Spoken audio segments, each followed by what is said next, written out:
தாராளமாக இதை கொண்டு போண்டு தன் மேலே கிடந்த ஆடையை எடுத்து கொடுத்தாங்கன்றது வரலாறு. அதனால் நம்ம திரும்ப திரும்ப சொல்கிறோம், உறவுகளை ஆதரிக்க பழகணும். அவங்களுக்குன்னு ஒரு கஷ்டம் நஷ்டம் வந்துட்டா அவங்க நம்மள்கிட்ட கேட்கணும்லாம் எதிர்பார்க்கக்கூடாது. கண்டிப்பாக கேட்க மாட்டாங்க. 4 பேர்த்திட்ட போய் பிச்சை கூட எடுப்பான் உறவான உங்கள்கிட்ட கேட்கறதுக்கு தயங்குவான். எத்தனையோ பேர் இங்கே வர்றாங்களே, ஏங்க உங்கள் குடும்பத்தில் இவங்கெல்லாம் இருக்கிறாங்களேன்னு சொல்லி நம்ம சொல்லும்போது அவங்க சொல்லுவாங்க, எப்படிங்க ஹஸ்ரத் கேட்க முடியும், எப்படி கேட்க முடியும்? ஆரம்ப நேரத்தில் நாங்கள்லாம் நல்லா இருந்த ஃபேமிலி, இப்போ நாங்கள் டவுன் ஆகிட்டோம். அந்த நிலையில் அவன் நல்லா வசதியாக இருக்கிறான்னு சொல்லிட்டு அவன்கிட்ட போய் கேட்கறதுக்கு ஒரு மாதிரியாக இருக்குது. தெரியாத அறியாத ஆட்கள்கிட்ட பிச்சை எடுத்து கொண்டு போட்டாலும் ஒன்றும் இல்லை, அவன்கிட்ட போய் கேட்கறதுக்கு ஒரு மாதிரியாக இருக்குது. அப்போ இந்த நிலைக்கு தள்ளப்பட்டது, இந்த நிலைக்கு ஆளாக்குனது யாரு? இந்த உறவுகள் தான். அதனால் வேண்டும் மட்டும் உறவுகள் மீது கண்ணியத்தை காட்டுவோம், வளமான வாழ்க்கை வாழ்வோம். அல்லாஹ் தௌஃபீக் செய்வானாக. வறுமை ஒழிப்பு திட்டம் என்று அல்லாஹ்வினால் ஏற்படுத்தப்பட்ட ஒன்றுதான் ஜகாத் என்பது. இந்த ஜகாத்து எல்லா மக்களுக்கும், அதாவது ஏழை எளிய மக்களுக்கு முறையான முறையில் சென்றது என்று சொன்னால், அவர்களுடைய வாழ்வாதாரத்தை வளப்படுத்திக் கொள்வதிலிருந்து எதிர்கால திட்டங்கள் வரைக்கும் அவர்களால் என்ன செய்ய முடியும்? அந்த ஜகாத்தின் மூலமாக அடைந்து கொள்ள முடியும். இந்த ஒரு கான்செப்டை தவிர்த்து இன்னொன்று என்னன்னு சொல்லி பார்த்தீங்கன்னு சொன்னால், நபி ஸல்லல்லாஹு அலைஹி வஸல்லம் அவர்கள் இந்த வறுமை ஒழிப்பு திட்டத்தில் இன்னொன்று கொண்டு வந்தது தான் உறவுகளை சேர்ந்திருப்பது. அதாவது இவர் நல்ல வசதியாக இருப்பார், கூட பிறந்த பிறப்பு ரொம்ப கஷ்டப்படுவான். ஆனால் இவர் என்ன செய்வார் தெரியுமா? ஊரில் எல்லாத்துக்கும் உதவி பண்ணுவார், எல்லா மக்களுக்கும் என்ன செய்வார்? ஏழை எளிய மக்களுக்கெல்லாம் லுங்கி கொடுக்கறது என்ன, சேலை கொடுக்கறது என்ன, அரிசி முட்டலம் அந்த மளிகை ஜாமான் கொடுக்கறது என்ன, எல்லாம் செய்வார். ஆனால் கூட பிறந்த பிறப்பு ரொம்ப கையறு நிலையில் இருப்பான், அவனை தூக்கி விடுறதுக்கு ஆள் இருக்காது. இந்த பொறாமை உணர்ச்சியில என்ன செய்வாருண்டா, அவனுக்கெல்லாம் எதுக்கு நம்ம செய்யணும் அப்படின்ற இதுலேயே அடுத்தவங்களுக்கு செஞ்சுட்டு தான் ஒரு பெரிய வள்ளல்ன்றதை காட்டிக்கிடுவார். முழுமையாக மார்க்கம் தடுத்தது. முதல்ல நீங்கள் ஜக்காத்தையோ அல்லது தர்மத்தையோ வெளிப்படுத்தும் போது முதல் நபராக யார் இருக்கணும்னு சொன்னால் உங்களுடைய உறவுகள் தான் இருக்கணும். உறவுகளுக்கு பிறகுதான் மற்றவங்க வருவாங்க. உறவுகளில் உங்கள்கிட்ட கேட்க மாட்டாங்க. உறவுகள் நம்மள்கிட்ட கேட்பாங்களா? நம்ம மானம் போயிடும்னு சொல்லி கேட்க மாட்டாங்க. அதில் அல்லாஹ்வுடைய பெரிய ஞானமே அடங்கியிருக்குது. எதுக்கு உறவுகளை ஃபஸ்ட்டு முதலாக உறவுகளை நீ கொடு அப்படின்னு சொல்ல காரணம் என்னன்னு சொன்னால், உறவுகள் அடுத்தவங்கள்ட்ட கேட்க மாட்டாங்க, குறிப்பாக நம்மள்கிட்ட கேட்க மாட்டாங்க. சரி, நம்ம போய் கேட்டால் ஒரு மாதிரியான இருக்குது அப்படின்னு சொல்லிட்டு என்ன செய்வாங்கண்டா, உள்ளுக்குள்ளேயே புழுங்கிக்கிட்டு இருப்பாங்க. இந்த ஒன்றை நினச்சிக்கிட்டு தான் அல்லாஹு தாலா என்ன பண்ணுறாண்டா, உறவுகளை நாமளே தேடி போய் கொடுக்கணும். மாமி கஷ்டப்படுவாங்க, பெரியாப்பா பிள்ளைங்க கஷ்டப்படுவாங்க, சாச்சா பிள்ளைங்க கஷ்டப்படுவாங்க, இன்னும் சொல்லிக்கிட்டே இருக்கலாம். அந்த உறவுகள் சர்க்கிளில் அப்படி கஷ்டப்படுவாங்க. ஆனால் இவன் என்ன நினைப்பான்டா, பள்ளிவாசலுக்கு கொடுத்துட்டோம், மதரசாக்களுக்கு கொடுத்துட்டோம், அங்கே கொடுத்துட்டோம், இங்கே கொடுத்துட்டோம், நம்ம ஜக்காத்து உண்மையிலேயே அல்லாஹ் தஆலா உச்சி முகர்ந்து வாங்கிக்கிடுவான் அப்படின்னு இவர் நினச்சிக்கிட்டு இருப்பார், மனப்பால் குடிச்சிக்கிட்டு இருப்பார். ஆனால் அல்லாஹ் ரப்புல் ஆலமீன் எந்த காரணத்தை கொண்டு இவனுடைய தர்மம் 2ஆம் பட்சம்தான். அல்லாஹ்வுக்கு 2ஆம் பட்சம்தான். உண்மையிலேயே இறைவனால் உச்சி முகரப்பட்ட தர்மம் அப்படின்னு சொல்லி பார்த்தீங்கன்னா உறவுகளுக்கு கொடுக்கக்கூடிய தர்மம் தான்.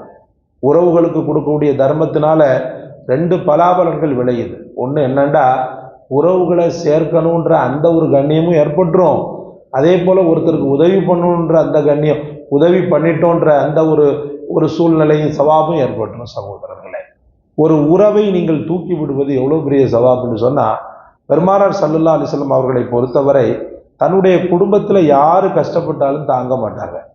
அவங்களில் உள்ள பலகீனங்களை, அவங்களில் உள்ள விஷயங்களை எல்லாம் பெருமானார் ஸல்லல்லாஹு அலைஹி வஸல்லம் சரிபடுத்தாமல் என்ன செய்ய மாட்டாங்க, வாய மாட்டாங்க. ஒரு முறை அப்பாஸ் ரலியல்லாஹு எதிரி கூட்டத்தில் இருக்கிறாங்க. அவங்க எதிரி கைப்பிடிக்கப்பட்டுட்டாங்க, அதாவது கைதியாக பிடிக்கப்பட்டுட்டாங்க. கைதியாக பிடிக்கப்பட்டுட்டா எல்லாருக்கும் ட்ரீட் பண்ணுற மாதிரி தான் அவங்களையும் ட்ரீட் பண்ண முடியும். கொஞ்சம் வயசானவங்க அவங்க அப்பாஸ் ரலியல்லாஹு, எல்லாரையும் ட்ரீட் பண்ணுற மாதிரி தான் சஹாபாக்கள் என்ன பண்ணுறாங்க, அவரை கட்டி வச்சிருக்கிறாங்க. கட்டி வச்சா அப்படி பார்க்குறாங்க மேலே இருந்து பெருமானார் ஸல்லல்லாஹு அலைஹி வஸல்லம். அப்போ நிற்கும் போது உறவு தெரியாது, தன்னால் தான் ஆடாட்டாலும் தான் சதா ஆடுன்னு சொல்லுவாங்க பாருங்க. பெரியாப்பா நிற்கிது அப்பாஸ் ரலியல்லாஹு அப்படியே பார்க்குறாங்க. ரசூலுல்லாஹி ஸல்லல்லாஹு அலைஹி வஸல்லம் இன்னமும் செய்ய முடியல. காரணம் என்னடா, அவர் எதிரி, காபிர்கள் படையில் இருக்கிறார். அவர் எதையும் சொல்லவும் முடியல. அப்ப என்ன செய்யறாங்கன்னா, புழுவா துடிக்கிறாங்க. இங்கேயும் அங்கேயும் இங்கேயும் அங்கேயும் இங்கேயும் அங்கேயும் போயிட்டு வந்துகிட்டு இருக்கிறாங்க. அப்பந்தான் ஒரு உருவம் ஒன்று வருது. அப்படியே பார்க்குறாங்க. பார்த்தா கடுமையான குளிர்காலம் வேற. அந்த குளிர்ல நடுங்க தான் செய்கிறார் அப்பாஸ் ரலியல்லாஹு. ஏன்னா வெளியில தான் கட்டி போட்டிருப்பாங்க. வெளியில கட்டி போட்டிருக்கிறதுனால குளிர்ல அப்படியே நடுங்கிறார். அதை பார்த்துட்டு தாங்க முடியாம இருக்கிற நேரத்துல அந்த அந்த உருவம் வந்து என்ன பண்ணுதுண்டா, தன் மேல கிடந்த போர்வையை எடுத்து அந்த பெரியவருக்கு போர்த்தி விடுது. உன்னிப்பா யாருன்னு சொல்லிட்டு பார்க்குறாங்க. அவரு தான் யாரு, அப்துல்லா இப்னு உபை. அவன் கடுமையான எதிரி, அவன் கடுமையான முனாஃபிக். ஆனாலும் ஒரு வயதானவர் குளிர்ல நடக்கிறத பார்க்க முடியாம அவன் வந்து போத்தி விட்டான். இதுக்கு பிரதி உபகாரமா அவர் இறந்த அன்னைக்கு அவருடைய புள்ள வந்து, யா ரசூலல்லாஹ், என் தந்தை பாவியா இருந்தாரு, உங்களுடைய ஆடையை தாங்க, அந்த ஆடையை வந்து நான் கஃன் போட்டேன்னு சொன்னா ஒரு வேலை தண்டனைகள் குறைக்கப்படக்கூடும் அப்படின்னு புள்ள வந்து கேட்கும்போது அப்படியே முன்னுரிமை காட்டி, அதாவது என்னமோ இந்த கிடைச்சிருச்சு இது அப்படின்ற மாதிரி ஒரு ஒரு ஒரு ஒரு ஒரு இது ஒன்று பரவசம் ஏற்படும் பாருங்க. அந்த பரவசத்தை போன்று ஒரு மாஹவுல் ரசூலுல்லாஹ்வுக்கு ஏற்பட்டது. அதாவது அவர் செய்த அந்த உபகாரத்திற்கு பிரதி உபகாரமாக நான் செய்து விட்டேன். உன் தந்தை ஒரு காலத்துல செஞ்சார் என் தந்தைக்காக, இப்ப நான் அதுக்கு பிரதி உபகாரம் செஞ்சுட்டேன். தாராளமா இதை கொண்டு போண்டு தன் மேல கிடந்த ஆடையை எடுத்து கொடுத்தாங்கன்றது வரலாறு.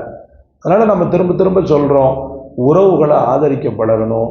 அவங்களுக்குன்னு ஒரு கஷ்டம் நஷ்டம் வந்துட்டா அவங்க நம்மள்கிட்ட கேட்கணும்லாம் எதிர்பார்க்க கூடாது. கண்டிப்பாக கேட்க மாட்டாங்க. 4 பேர்கிட்ட போய் பிச்சை கூட எடுப்பான் உறவான உங்கள்கிட்ட கேட்கறதுக்கு தயங்குவான்.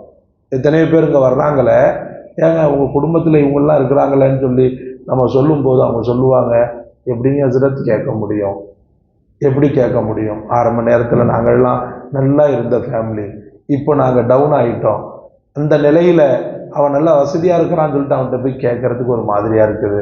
தெரியாத அறியாத ஆட்கள்கிட்ட பிச்சை எடுத்து கொண்டு போட்டாலும் ஒன்றும் இல்லை, அவன்கிட்ட போய் கேட்கறதுக்கு ஒரு மாதிரியாக இருக்குது. அப்போ இந்த நிலைக்கு தள்ளப்பட்டது, இந்த நிலைக்கு ஆளாக்குனது யாரு? இந்த உறவுகள் தான். அதனால மட்டும் உறவுகள் மீது கண்ணியத்தை காட்டுவோம், பலமான வாழ்க்கை வாழ்வோம். அல்லாஹ் தௌஃபீக் செய்வானாக. சுபஹான்.